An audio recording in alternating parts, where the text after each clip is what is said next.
Hey everybody, it's Dr. Clark. We're going to talk a little bit about co-teaching, what it's supposed to look like, and how we can use co-teaching to increase student success. This is a presentation that Dr. Columbia Embury and I created for students in SED 402 and 356. I hope you enjoy the learning. Feel free to stop at any time, take a pause, and review course materials.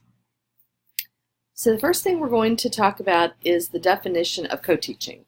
Co-teaching has been defined by Marilyn Friend as two or more professionals delivering instruction to a diverse group of students in a single space.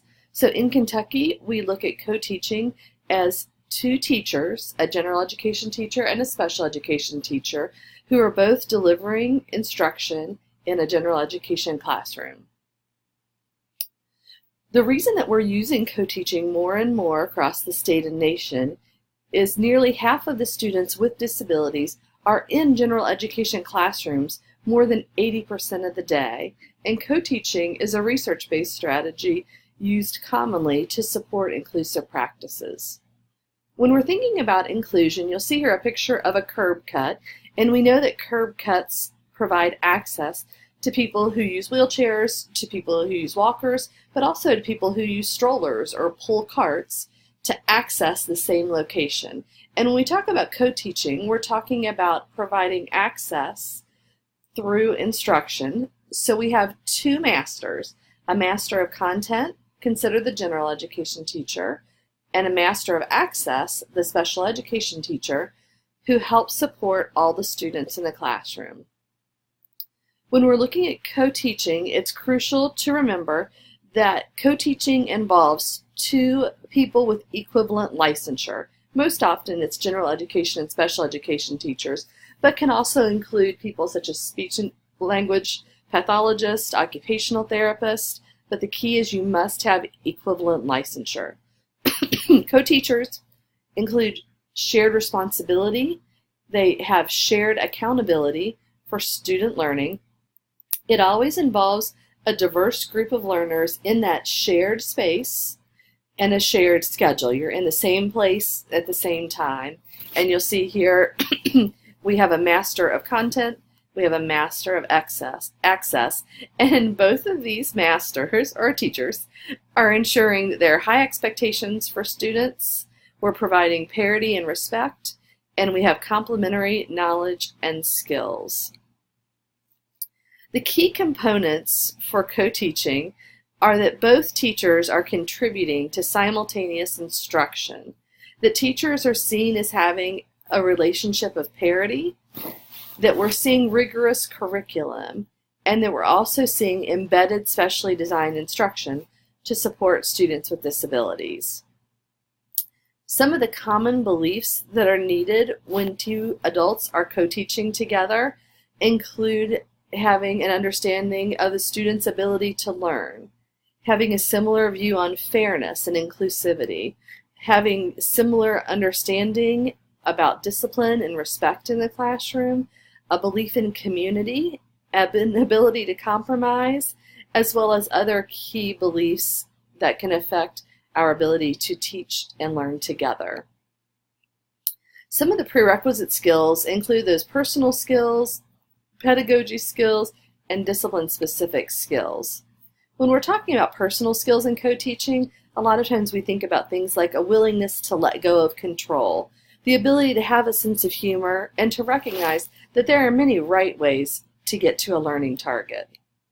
When we're talking about pedagogy, we're talking about how teachers interact with students and provide access to the content.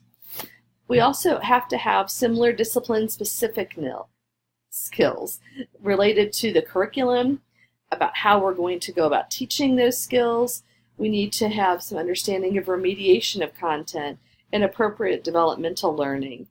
We need to understand what accommodations and modifications might be made, as well as the instructional and learning strategies needed to teach the content. There are multiple models of co-teaching. Some of them are more effective to increasing student outcomes, and some of them are less researched as far as increasing student access, but are still models of co-teaching that have uses within the classroom.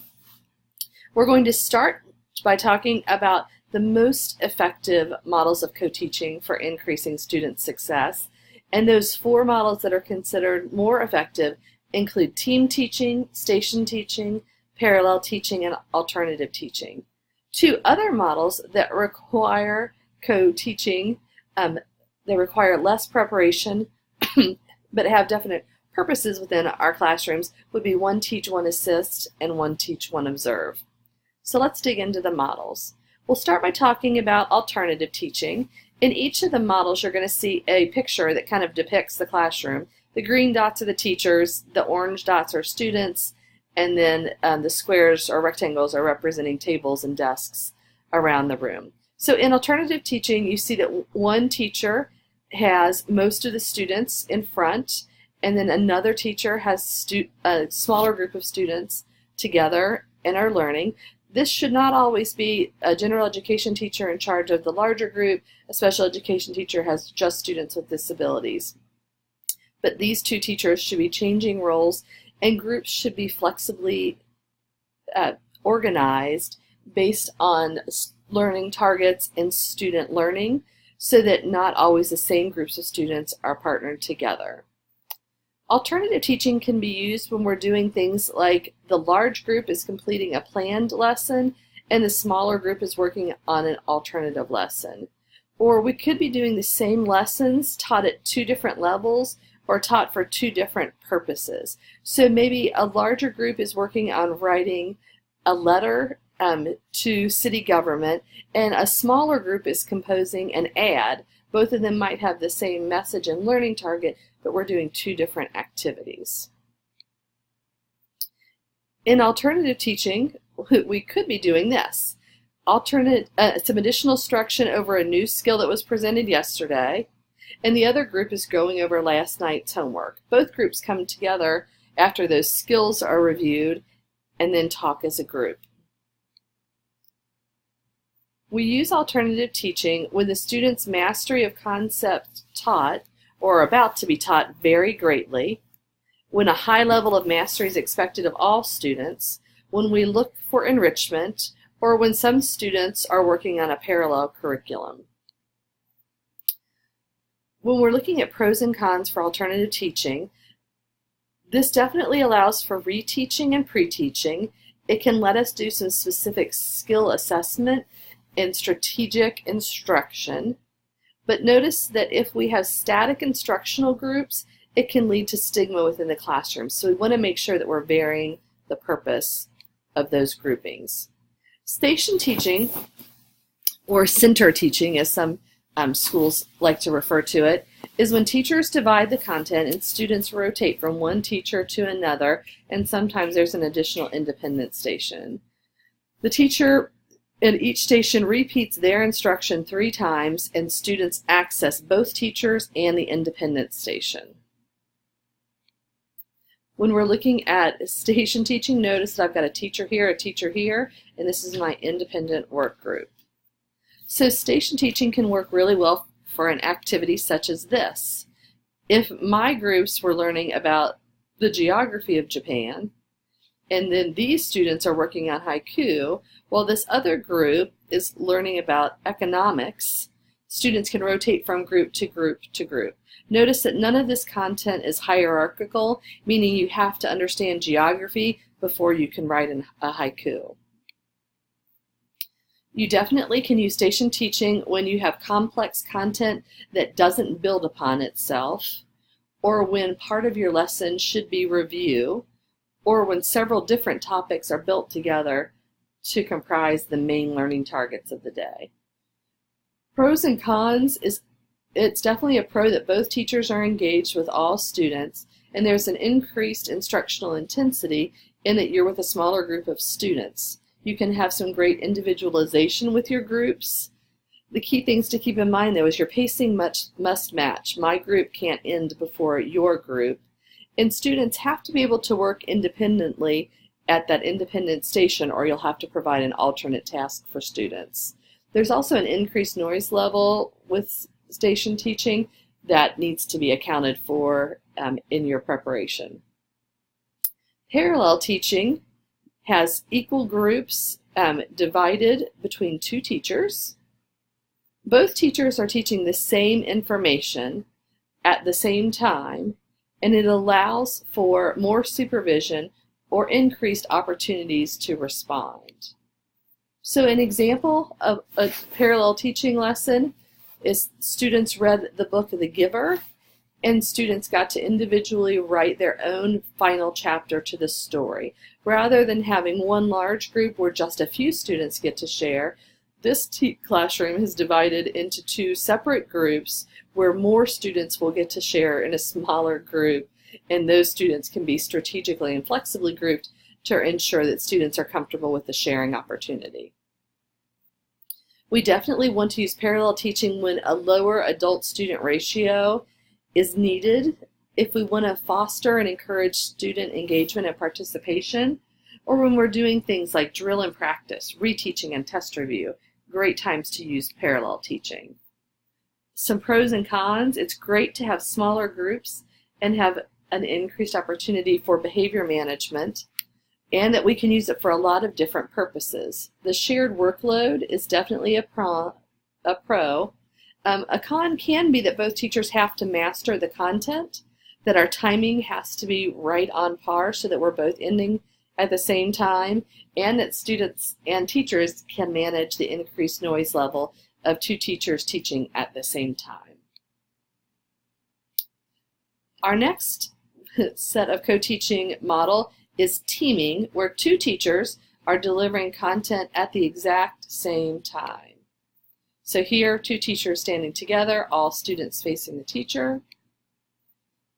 Teaming allows us to speak freely during that large group instruction and have instruction that's more of a conversation. It shouldn't be turn-taking, I speak for 10 minutes and then you speak, but rather it should be a smooth flow between two adults providing the same instruction. It's good to use teaming if two heads are better than one, or if there's a complementary or comparable approach that you can share. It's excellent when you know that you can work well with the other adult and when that instructional conversation is appropriate. If you're discussing how to solve a complex math problem, for example, or you're discussing different perspectives in a book chapter, when you're looking at a different perspective in history, and when the goal of the lesson is to demonstrate some type of interaction between adults and students. It's great that teachers can swap ideas and demonstrate a variety of ways of looking at or solving problems. It does decrease the intensity because now two teachers are working with the entire large group. The two other models of co-teaching that can be used in for limited purposes. One teach, one assist means one teacher's in the front of the room doing the primary teaching, and the other teacher is assisting students as they go about their work. So, for example, how well do students understand the steps of long division? How is everybody doing taking notes? Or, I've never taught this content and I need to understand what's going on. Those are reasons to use one teach, one assist. There are some lessons that just need to be taught because they need to be taught by one adult, and that's a time that we can use one teach, one assist. Or if one teacher has a particular expertise. What we definitely don't want to do is use this method consistently because it doesn't allow for teacher parity and it doesn't show both teachers as partners. It sets up one teacher as a helper. One teach, one observe has the same dynamics to it. One adult is talking and another person is observing. In limited measures, this can be a really effective support strategy to get some data on what's happening in the classroom, but this should not be our go-to co-teaching strategy because it decreases our effectiveness and doesn't allow us to increase student engagement. It is helpful, though, if we want to both analyze data, if we both need to understand what's happening behaviorally in our classroom. So it's a good start for some people in a brand new co-teaching situation, or if you're checking student progress or comparing students. But we want to make sure, again, this is not our go-to strategy. There's no one model that can only be used, but this is a good start. Hopefully you've got some good ideas of ways to use co-teaching. Let me know if you have questions.